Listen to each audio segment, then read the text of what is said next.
The border is closed and has been for a very long time. Don't listen to the smugglers, to the criminal organizations, because if you come across, you will be arrested, processed, and returned back to your native country. Welcome to Texas Border Watch, your eyes on the front line for all things border security, immigration, and local policy. If you can't tell, we are taking you on the road today to Eagle Pass, Texas, where we have an exclusive ride along with Border Patrol to look at how things have changed over the last few years. Eagle Pass used to be ground zero for illegal immigration, not just in Texas, but for the entire country. But things look very different now. We're actually going out on the Rio Grande with Border Patrol today to show you exactly how different things have been and give you an inside look at some of the things that they've got in the works for border security here in Texas. You ready? I'm ready. Any questions? You good? No. It'll be a good... I'm so excited.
have been up and down the Rio Grande today. How different does this look compared to 2023, 2024? Oh, it's a huge difference. It's night and day. We drove downriver, upriver without seeing a single migrant trying to or attempting to cross the river. That is unheard of. That is something that we hadn't seen before. Today, for the Border Patrol, not just for the Rio sector, but across the entire nation, it's record low numbers for crossings and encounters. What do you attribute that to, the drop in the numbers? It's several factors, and I'm going to say the main one being able to enforce immigration laws, to deliver a consequence, to repatriate those that make illegal entries, and then obviously working with our federal, state, and local partners for additional support and law enforcement presence. For people who aren't as familiar with the border, how does the process look different today than it would have back in 2023 if someone does illegally cross? People that make illegal entries now are going to be detected, arrested, processed accordingly, charged, and then returned to their home country or a country where we have agreements with. That wasn't happening before. What are some of the pieces of technology that Border Patrol is using to help detect people if they do choose to cross? Anywhere from linear ground detection systems, sensors, cameras, aerostats, you name it. We have it, and we continue to work with Congress for more appropriations to be able to bring more of that technology into the area of responsibility. One of the things that Congress did this year is they did put more money towards some of those pieces of technology. They're looking at artificial intelligence. One thing that I thought was interesting is that they're also looking at more waterborne barriers, especially being out on the river today. What could those waterborne barriers provide as you continue to look to stop illegal crossings? Whether it's technology or barriers, in this case a floating barrier, it serves as an obstacle. It deters traffic to where we want it, to where we have the terrain or tactical advantage, and it slows them down. So any one of those barriers, technology, and even manpower is a huge benefit for our country to be able to safely secure our communities. So the buoys that we saw today are put there by the state of Texas. We know that CBP is going to be installing some buoys kind of down in the valley. How is that plan going so far? When might we see those? And then is there anywhere else within your sector that you think that a waterborne barrier could be beneficial? Absolutely. So I know that the Rio Grande Valley is in coordination in order to install some sort of barrier in the water. I don't have the timeline on it, and as far as us, absolutely we could use additional pieces of water barrier to deter the traffic and funnel it into where we have the advantage to prevent and deter illegal entries. If you were to see some of those barriers in your sector, would you want something similar to what Texas has that you said it's about a quarter mile of barrier, or would you like to see something longer? I'm going to say if something longer would be ideal, but whatever can be placed in areas of with high traffic, that would resolve some of those problematic areas. One of the things I noticed when we were on the river is the amount of concertina wire and razor wire that you see pretty much all down this stretch. What is the benefit of having that, and is it still being installed? The benefit is that it slows illegal crossings. We are able to detect and provide some sort of law enforcement deployment to resolve that illegal entry. So yes, it works. It also funnels, like I mentioned earlier, funnels traffic to an area where we have the terrain and tactical advantage.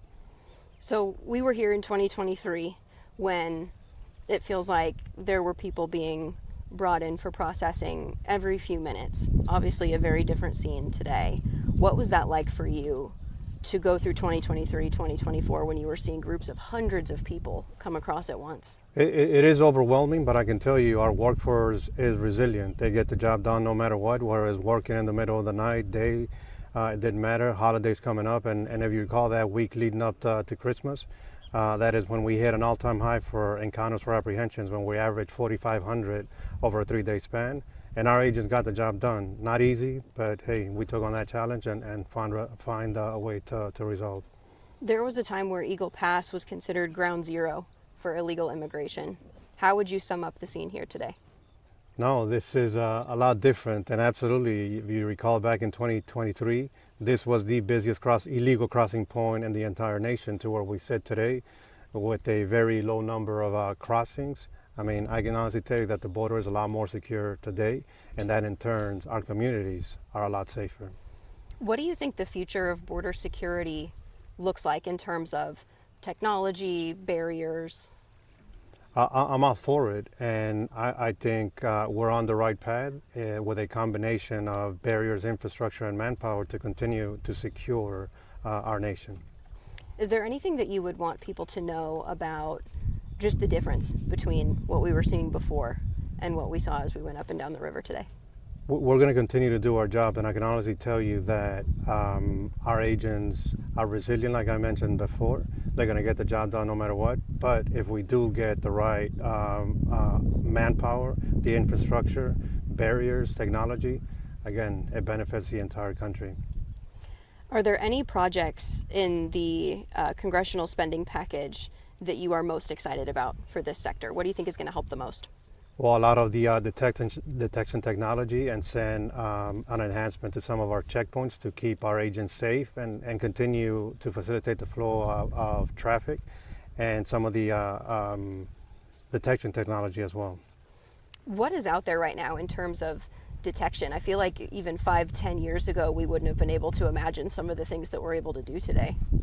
No, it's very similar. We continue to expand, and as more technology is readily available, we'll come out and deploy it and use it to our advantage. How important is surveillance when it comes to distributing manpower and seeing what's coming this way in terms of illegal immigration? Well, there's places that were very remote that our agents are going to have a hard time deploying to or getting to, and that's where the surveillance piece comes in, to be able to detect what is actually coming across, what is going on in some of these remote areas, to be able to facilitate and deploy agents to respond. And because we've been on these airboats, what is that resource like for your team to be able to have something like that, to be able to deploy immediately if there's something going on the Rio Grande? No, it's absolutely important, and you called it on the airboat. As far as this is very unique to the Rio sector and some of the sectors downriver where the shallow waters. The only way we're able to navigate these waters is through the use of an airboat, and it's very important because we want to prevent and deter those illegal entries. We have seen military assistance on some parts of the border. Is there military assistance here right now? Is that something that you're looking for? Yes, we're currently working with the Department of War, and they've been deployed throughout the year, and they will continue. In addition to, we've always coordinated well with the Texas Military Department, with the state of Texas. And then in addition, the government of Mexico has deployed over 10,000 soldiers on their side of the border. What does that teamwork look like with Border Patrol and then with the federal forces that are here? We have daily communication with them, and we actually conduct mirror patrols on obviously them on their own country and us here. It has led to a lot of success. Are you seeing cartel activity on the other side of the border? What does that look like in these areas for you guys in trying to detect that? Well, I mean, the cartels see this as a business. They're going to continue to look for ways to either bring the contraband or illegal aliens across. It's a business to them. The presence is there, but we'll continue to coordinate with the Mexican government, with our intel assets, and other federal agencies, state and local police departments.